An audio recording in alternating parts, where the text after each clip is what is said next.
François Nicole, merci d'avoir accepté notre entretien. Merci à vous de venir me voir.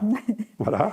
C'était une réponse automatique? C'était pour venir le faire ou pas? Bon, j'ai réfléchi un petit peu, mais bon, ça sent pas trop la planche en sapin, hein, je veux dire. Ah non, certainement bon, pas. voilà, quoi. C'est la dernière entrevue avant. C'est jamais facile de parler de soi.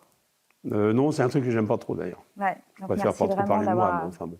Merci vraiment d'avoir accepté. Là, vous êtes là pour parler de moi. Exactement. Voilà, d'accord. Alors, en venant, je suis passée par La Palmyre et j'ai appris qu'il aurait pu s'appeler Nicoleville. Oh là là, ben là on remonte dans le temps. Oui, c'est mon grand-père qui était maire du village des Mattes et qui a créé La Palmyre parce qu'il trouvait que de Deauville à Biarritz, il n'y avait pas de station balnéaire sur la côte atlantique, alors que Royan était une très grande station balnéaire. Et donc, il a créé La Palmyre et il voulait appeler ça Nicoleville, en effet, comme Donaldville et compagnie. Ouais, c'est ça. Et mon père a fait un scandale. Il a dit, si ça s'appelle Nicoleville, je prends ma femme, mes enfants et je quitte le département. Donc après, ça s'est appelé La Palmyre, c'est assez joli, La Palmyre. Donc il a tout créé, hein, le zoo, l'hippodrome, le port. Oui, le zoo, l'hippodrome, tout ce qui s'est construit autour, les charmettes, les ceci, les cela, bon, ça remonte, hein, tout ça. Ça a été un homme inspirant pour vous, votre grand-père? Je ne l'ai pas assez connu. J'ai quelques photos, j'ai une ou deux photos de lui où on est à cheval sur la plage de la Grande Côte. C'est un monsieur que j'aimais beaucoup. Mais je ne l'ai pas connu très très longtemps. Mais je l'aimais beaucoup, il était vraiment dans son truc, il était détaché un petit peu de tout ce qui se passait autour. Bon, après, ça a été assez compliqué sa fin de vie, parce que comme tous ces hommes qui font de la politique et qui essayent de se défoncer pour leur commune, il a été condamné, enfin il a été condamné, il n'a pas été condamné, il a été traîné en justice, ça lui a fait énormément de mal et puis ça l'a tué, en fait compte, quoi, voilà. Mais bon, après ça c'est une histoire, pour ça il ne faut pas en parler avec moi, il faut en parler avec mon frère courant de tout ça.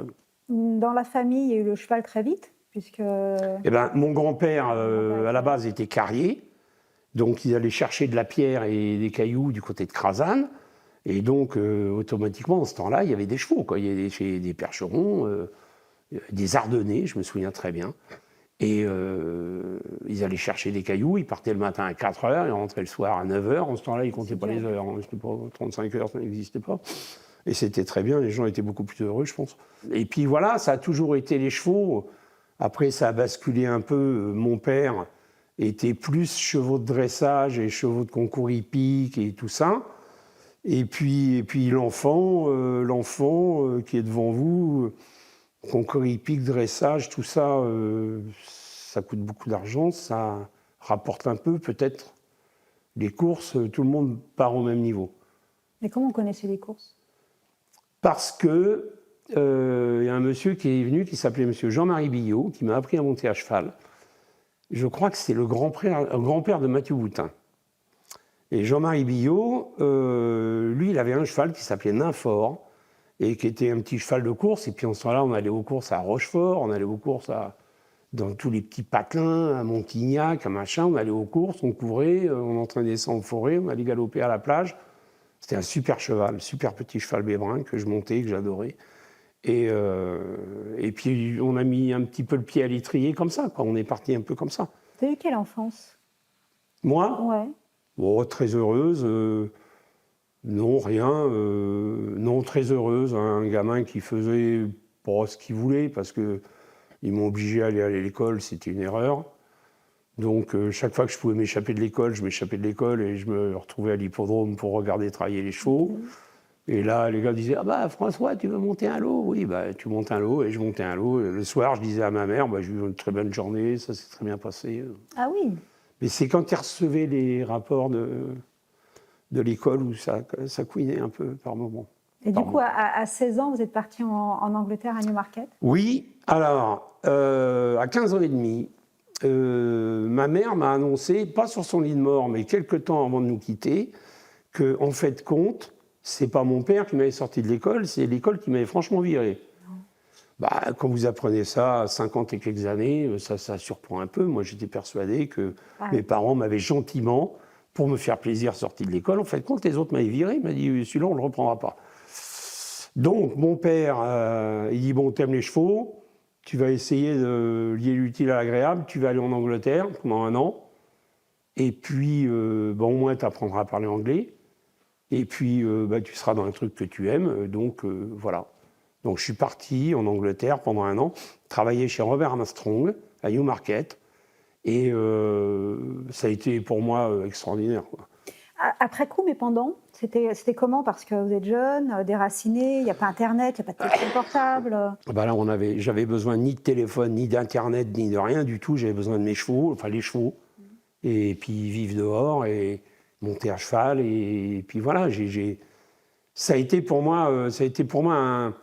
Bon, j'étais jeune, 15 ans et demi, on ne calcule pas tout, mais ça a été pour moi quelque chose de... C'était l'école qu'on pourrait bien refaire et retrouver. C'était un gars pour 3 chevaux. C'était du pansage le soir. On présentait les chevaux comme ça en main. C'était le top du top, quoi. Mais aujourd'hui, on n'a plus le temps et on n'a plus les moyens. C'est plus possible. On ne peut pas faire comme ça. Mais bon, moi, j'ai monté des galops le matin parce que les lads s'étaient mis en grève. Alléluia. Donc, il fallait bien quelqu'un pour monter les chevaux. Bon, alors le français, il est là, tiens, il a qu'à monter. J'étais à une 60aine de kilos quand même. Hein. J'étais un peu rond. Et donc, j'ai monté des galops avec Lester Piggott, Sandy Barclay et tout. C'était quand même... Et ça lance une carrière de gentleman rider. Ouais, à petit niveau. Mais bon. Jacques Détré, célèbre propriétaire éleveur en obstacles notamment, dites-vous, avec les chevaux, il est très bon observateur quand il les travaille. Il voit des choses que nous ne percevons pas. C'est normal parce que, enfin, pour un ophtalmo, c'est quand même embêtant. Je dis ça, je dis rien.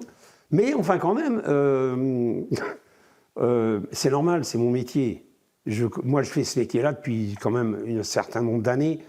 Je vois des trucs que Jacques ne peut pas voir. Je me souviens d'un cheval un jour qui venait travailler, que Jacques était venu voir travailler, qui s'appelait Polirico. Polirico, il travaille, monté par un gosse le matin, il fait un galop et il finit, les autres sont en bout de ligne droite, il est à mi-ligne droite. Et Jacques, il courait 8 jours après. Et Jacques me regarde comme ça, avec un air dans le regard interrogateur, en me disant, ça va pas. Alors je regarde, je regarde par terre, je fais un petit tour, je tourne, je reviens, puis je le regarde, je dis, il va gagner dimanche. Alors, il me regarde comme ça, le dimanche, pont, lunettes. Ah oui. Parce que ce qu'avait pas vu Jacques, c'est que le gars qui était dessus, il s'était un peu endormi, qu'il avait monté un mauvais galop, mais que le cheval ne soufflait pas, qu'il était bien, il ne transpirait pas et tout. Enfin bon, plusieurs critères qui font que... Alors certes, j'y ai été un petit peu au culot, mais bon, des fois, il faut y aller un peu au culot. Vous disiez prendre du recul, c'est compliqué, ça se traduit comment? C'est-à-dire, il y a des nuits compliquées, C'est un métier de fou. Le mec qui est entraîneur est un fou. C'est-à-dire, en fait, quand l'entraîneur, il vit de sa passion. Quoi. On est des passionnés, ça nous rend malades, ça nous tord les tripes. C'est un magnifique métier, mais c'est un métier de fou. Comme tous les passionnés, on est des cinglés parce que tout passe avant. La vie familiale, la vie normale, les amis, parce qu'on ne peut pas être là, parce qu'on part aux courses, parce que si, parce que ça. C'est assez compliqué. Il faudrait que je me sorte un peu de là. Le seul moment où je me sors de là, c'est quand je vais jouer au golf. Mais comme je joue de plus en plus mal, ça se complique. Mais bon, enfin... Faudrait vous laisser gagner, quoi, en gros. Comment ? Faudrait vous laisser gagner. Non, mais la dernière fois que j'ai joué, je partais des jaunes. Il y a un gars, il m'a regardé, il m'a dit « Mais monsieur, à votre âge, il faudrait partir des bleus. » Là, j'en ai pris un grand coup. Bon, ok, je dis « Si tu veux. » Ok. Aujourd'hui encore, vous doutez en permanence ? Oui. Dans ce métier-là, on ne sait jamais tout. On pense savoir et toucher du doigt certaines choses, mais non. Le cheval va vous prouver par A plus B que vous êtes trompé. Voilà. On revient sur l'équipe. Aujourd'hui, vous avez une équipe composée de entre 35 et 50 personnes à peu près. Souvent, après les victoires, vous mettez l'accent justement sur cette équipe. Oui, parce que je pense que sans ces gens-là, Nicole, entraîneur, n'existe pas, comme tous les entraîneurs. Il y a le chef d'orchestre. Mais le chef d'orchestre, s'il est tout seul, s'il n'y a pas de violoniste et de saxo, il ne joue pas. Les courses, les chevaux et l'écurie de chevaux de course, c'est exactement la même chose. Et en parallèle, vous ne faites pas de confiance à un premier jockey ? Pourquoi? Parce que c'est les humains. Et ils peuvent être bien, ils peuvent être moins bien. J'ai eu, je vais vous dire, le meilleur jockey que j'ai jamais eu, c'était Thomas Guéguin. Voilà. C'est peut-être le cœur aussi qui parle. Peut-être, mais c'est un mec, il a commencé ici, il était garçon de voyage, bon, enfin, il m'emmenait les chevaux aux courses, il oubliait la malle, quoi. Je veux dire, il m'en a fait des sévères, lui aussi. Mais à force de boulot, à force d'investissement et tout, ce gars est arrivé au haut niveau. Et le seul défaut qu'il pouvait avoir, c'est qu'il avait un petit peu de mal. Un jour, je lui ai dit, tu ne supportes pas la pression? Il dit, non, la pression, moi, je la bois. Bon, ok, d'accord. Mais il avait peut-être un petit peu de mal, tu vois, pour les grands week-ends de l'obstacle et tout. Il y a peut-être la petite étincelle qui faisait que. Mais c'était un gars qui montait très bien, qui m'a gagné des courses magnifiques, avec des très bons chevaux. Mais il faisait très bien le boulot, quoi. Bon, là, aujourd'hui, j'ai Angelo Zuliani. J'ai eu quand même des très bons jockeys. Hein. J'ai eu Gaëtan Mazur, j'ai eu Théo Chevillard, qui était quand même un certain pilote, Gwen Richard, qui revient un peu. Bon, voilà. Là, aujourd'hui, c'est Angelo. Angelo, maintenant, il est freelance, donc maintenant, il est, comme on dit, freelance. Voilà. Moi, je dis, lui, il monte ça, lui, il monte ça, lui, il monte ça. À la limite, c'est pas plus mal. J'ai des jockeys le matin pour sauter mes chevaux, pour les travailler et tout, ça me pose, mais alors absolument aucun problème. Et je ne suis pas pour le fait que les jockeys viennent travailler les derniers boulots, soient effectués par le jockey, parce que si jamais le cheval, les entraîneurs qui sont entraîneurs vont savoir de quoi je parle. Le mec, il monte un cheval, ça se passe mal le matin, dans sa tête, il va arriver aux courses le dimanche et il va dire ah bah, il m'a fait ça mardi, donc il va me le refaire. Sauf que le mardi, c'est mardi, dimanche, c'est dimanche. Voilà. Donc je préfère qu'il les travaille par les chevaux. Je les fais travailler par des cavaliers d'entraînement et moi, après, j'ai mon œil. Patience, persévérance, sacrifice aussi, j'imagine, pour arriver au plus haut niveau. Ah bah patience, patience, oui, persévérance énorme et sacrifice monstrueux. Votre première victoire de groupe arrive en 2011, après presque 30 ans de métier. Carmonde. Ah oui, 2011, Carmonde, prix du Montgomery. Celui-là, un jour j'ai dit à Cyprès, j'ai dit si j'y mets une paire de baskets, je vais le doubler dans la ligne droite. C'est un cheval qui était pas en classe pure très très bon, mais qui était un cheval qui passait au-dessus de tout. Comme un petit entraîneur qui était Nicole, il passait au-dessus de tous les problèmes, toutes les contrariétés, tous les trucs, tous les machins. Et c'était un besogneux, c'était un bosseur, le cheval, hein, je parle. Hein. Et même s'il manquait de classe, il est arrivé à un certain niveau qui a été magnifique. Hein. Vous vous souvenez de l'émotion que vous avez pu ressentir ce jour-là? Ah ouais, dans votre premier groupe à Hauteuil? ouais. Mais c'est tellement... le problème, c'est que tu gagnes, la dernière fois, tu gagnes une course, tu gagnes un groupe, tu remontes dans ta voiture parce que demain matin, il y a école. Demain matin, il faut être au boulot, quoi. Je dis, il ne s'agit pas de faire la fête toute la nuit à Paris, pom ped-up, non.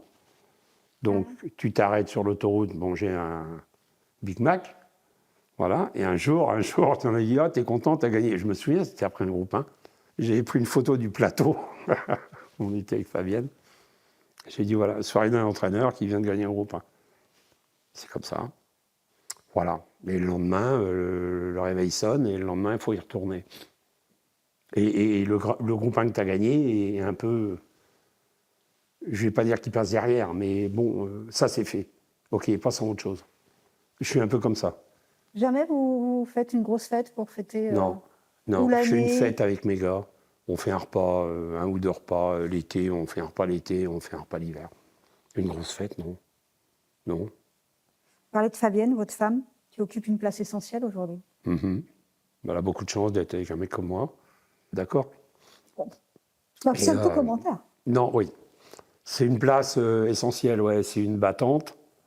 Quand j'ai rencontré Fabienne, elle ne connaissait rien aux chevaux. Hein. Elle connaissait que dalle. Elle avait été 2 fois aux courses à Pompadour, 1 fois à Dora. Mais c'est une battante. Ça a été une sportive.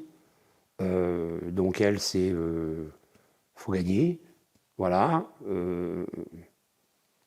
Elle m'aide beaucoup. Elle m'aide beaucoup quand j'ai des moments de pas bien ou tout ça. Elle n'est pas toujours très sympa. Hein, mais enfin, Je lui demande pas des sympas. Je lui demande de me bouger quand éventuellement j'en ai besoin. Est-ce que vous pouvez avoir cette tendance-là à avoir plus noir que noir? Ah oui, oui, moi, il n'y a pas de gris, il n'y a pas de gris clair. C'est ou noir, ou tout rose. C'est ou l'un ou l'autre. Ça se traduit comment? Le mec, il déambule, il parle tout seul. Ça va pas en s'arrangeant. Je suis pas désagréable, mais bon, on voit bien que je suis, comme on dit, bougon. Un peu comme ça, quoi. Oui, parce que paradoxalement, Fabienne me dit que vous êtes très facile à vivre à côté de cela. Ah ben, je suis un mec, il n'y a pas de femme, moi. Moi, je suis un mec extraordinaire. Jamais un mot plus haut que l'autre, jamais rien. On mange à midi, on mange pas, c'est pas grave, on mangera mieux ce soir. Je suis pas... pas de problème. Il y a juste le côté où, quand ça va pas bien avec les chevaux, là... Ah bah là, il y a problème. Là, il y a... Ah oui, ça grince un peu des dents. Là. Mais bon, elle est extraordinaire pour ça. De toute façon, je vais vous dire, les gens de ce métier-là, que ce soit les jockeys, que ce soit les entraîneurs, et ceci, on est quand même extrêmement égoïste. Parce que on vit, nous, notre passion. C'est notre passion à la base. On rencontre des gens, par exemple, nos femmes sont des femmes qui sont du métier ou pas du métier. Je prends le cas de Fabienne, qui n'est pas du tout du métier. Il faut quand même qu'elle prenne sur elle pour supporter un bonhomme qui fait la gueule, un bonhomme qui a une mauvaise humeur, un bonhomme qui boit du noir toute la journée. Et là, on pourrait peut-être aller manger chez des copains. Non, non, je ne veux pas y aller parce que demain, tu comprends, j'ai du boulot, je ne veux pas me coucher à 4 h du matin. Enfin, il faut supporter tout ça. Là. Et je pense que mon dernier cheval d'or, je voulais lui dédier. Je veux dire, voilà, moi j'en ai gagné 5. Le premier, c'est bien, surprise. Le deuxième, oh, tiens, peut-être pas si mal que ça, mec. OK. Le troisième, bon, en fait, il est bon. OK. Le quatrième, on va pas dire qu'il est très bon, mais quand même, il est là. Le cinquième, OK. Le sixième, il est pour elle. Je propose d'écouter Fabienne qui a un petit mot à vous dire. Coucou le chat. Déjà 20 ans qu'on bosse ensemble, que on fait tout ensemble. Les loisirs, les courses, le boulot. Moi dans mon bureau, toi sur la piste et dans ton tracteur. 20 ans que j'ai pas vu passer, en vrai dire. Les 20 ans que j'ai adoré. Oh. Tu connais ma grande objectivité, à savoir que en entraîneur, t'es ce qui se fait de mieux, que c'est valable aujourd'hui, demain, après-demain et à mon avis à jamais. Voilà. Je pense que tu as encore des choses à faire, même si l'apogée c'était cette année avec le Grand Steeple et que et c'était une grande fierté, vraiment, vraiment. Tu peux toujours compter sur moi, tu le sais, je suis là et je serai toujours là. Je t'aime. T'en as d'autres là ou quoi? Ben, c'est bon, stop. Bon. Je ne sais pas quoi dire. 20 ans. C'est accroché parce que c'était pas facile. Même si le mec est facile, mais bon. Non, mais je rigole en disant ça, mais ça ne doit pas être simple pour elle non plus, quoi. Je sens bien que par moment, il y a un moment un petit peu de ras-le-bol, quoi. Mais aujourd'hui, on avance, on continue, et puis on y va, quoi. C'est très gentil, ce qu'elle dit. Voilà. Mais bon. Enfin, elle faisait pas la maline au début, là. Hein Dans la voie, il y avait des petits... J'espère que tu bosses. Qu'on comprenne à quel point les courses sont vraiment au centre de votre vie. Vous êtes fiancée à Auteuil un jour de course? On a fait un mariage à Auteuil, mais c'était un mariage blanc, parce qu'il n'y avait pas de curry, il n'y avait personne. Enfin, on a fait une petite fête. C'était très, très sympa. J'ai plein de copains qui sont venus. Ça peut peut-être donner une idée à France Gallo, je ne sais pas trop, mais j'ai plein de copains qui sont venus, qui ne connaissaient pas les courses, qui ont été joués, qui cherchaient des bornes, qui... Enfin, vous êtes quand même mariés à Auteuil, jour de course, quoi. Ouais, c'est bien. Non, mais c'est bien, c'est joli. Voilà. Auteuil, c'est le Graal pour vous? Ah ouais. Ah ouais. Non.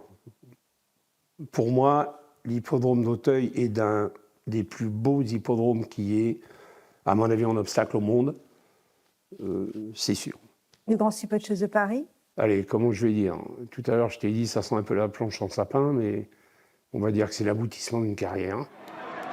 Diamond Carl avec Clément Lefebvre, François Nicole pour la casaque de la famille Papo. Diamond Carl qui va ici décrocher le Graal. Bah, ce sport est totalement fou, totalement fou. Diamond Carl au frein, premier grand steeplechase de Paris à François Nicole. Ça y est, on ne l'embêtera plus avec ça. Il la décroche enfin, sa grande course. Il la tient enfin, sa victoire dans la plus belle. Ça me manie. Parce que c'est dur de gagner une course comme ça. C'est très dur. Il faut le cheval, il faut tout, il faut une préparation qui soit vraiment millimétrée. J'ai mis longtemps à le gagner, j'ai mis je ne sais pas combien de temps d'ailleurs. J'ai couru beaucoup de chevaux dans cette course-là, j'ai jamais été heureux, ça s'est jamais bien passé, tomber, aller du pavillon, tomber à la première. Figaro, c'était un pénalty sans gardien, Grand Steep de Paris, c'est jamais un péno, mais Figaro aurait dû gagner cette course-là, le Covid est arrivé, ils ont supprimé la course, il n'y a pas eu... Enfin, tout était fait pour que je ne le gagne jamais. En plus, les journalistes qui n'arrêtaient pas de me... Pour parler poliment, ah, mais vous n'avez pas gagné votre Grand Steep de Paris, ah, ben, vous n'avez pas gagné... C'est bon, quoi, j'ai gars. Bon, là, c'est fait. Comme j'aurais dit, là, maintenant, c'est fini, la question. Là, maintenant, ils sont passés à autre chose, ils sont passés au cheval d'or. Mais j'en ai déjà 6. 7, oui, si vous voulez, c'est pas une priorité. Mais bon, le Grand Steep de Paris, c'est quand même... ouais. J'ai plus d'émotions aujourd'hui à t'en parler que j'en ai eu le jour à la course. J'ai Caillou. Caillou, c'est lui qui s'occupait de son cheval, là, Diamond Carl. Mais il était en pâte feuilletée, il était en limonade. Il pleurait toutes les larmes de son corps. C'est beau. C'est beau. Ça devient presque obsessionnel après, non? Oui, oui. J'ai dit, je vais être le seul entraîneur avec un palmarès long comme les deux bras à ne pas avoir gagné le Grand Steep de Paris. Ouais, peut-être. Au moins, ça marquera que t'es... Ah non, mais il était bon, Nicole, mais... Ah, mais c'est un bon entraîneur. Et attends, non, mais il n'a jamais gagné le Grand Steep. Au moins, ça m'aurait différencié des autres. Tu vois, là, aujourd'hui... Ah bah, il a aussi gagné le Grand Steep. Ah oui, Pourquoi aujourd'hui c'est plus émouvant? Bon, c'est le fait d'en parler comme ça tous les deux, parce que j'en ai jamais parlé, quoi. Et puis c'est la course de l'année, quoi. C'est la course qu'il faut gagner, quoi. La course qu'il faut courir et qu'il faut gagner, quoi. Vous avez une telle pression. Ça n'a pas été simple, l'histoire avec Diamond Carl, hein, parce que le cheval il avait fait une rentrée qui était très moyenne, où il ne sautait pas, et Bertrand m'a dit, le cheval il ne s'allonge pas, Bertrand Lestrade m'a dit, le cheval il ne s'allonge pas, je ne peux pas l'allonger. J'en ai parlé avec Benoît Gaber, avec Xavier Papo, et on a emmené le cheval chez un ostéo, qui l'a manipulé, qui dit, besoin de rien, changez rien, maintenant vous allez voir, ça va aller. Et le cheval a gagné le Grand Steep en seigneur qu'il est. Parce que celui-là, c'est un crack. J'en ai eu d'autres, mais celui-là, c'est un super cheval.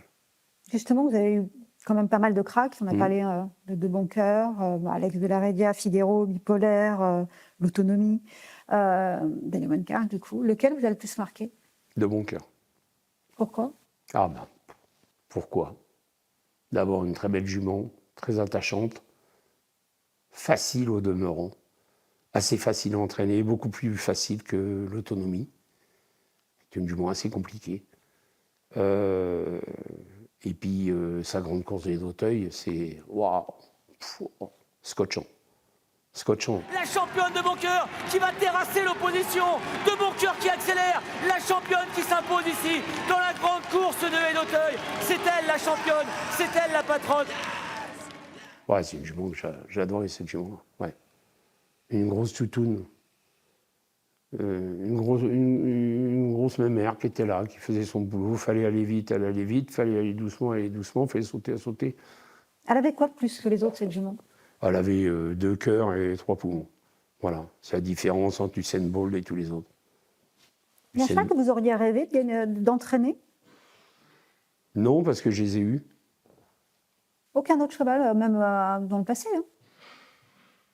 Non, non, je sais pas, j'ai pas trop de recul là-dessus. Mais non, rêver d'entraîner un autre cheval, non. J'ai eu une chance extraordinaire de tomber sur des chevaux comme ça. Quand on fera, dans quelques années, une deuxième émission et qu'on refera tout ça, tu te rends compte les chevaux que j'ai eus? Dans 30 ans, vous aimeriez qu'on dise quoi? François Nicole, c'était un mec sympa. Point barre, c'est tout. Qu'est-ce que tu veux dire? C'est pas Napoléon. Hein. Merci François Nicole pour ce très Merci bel madame, entretien. c'était un plaisir. M'a mis la larme à l'œil, c'est pas bien. C'est rare. Merci. Merci à vous surtout.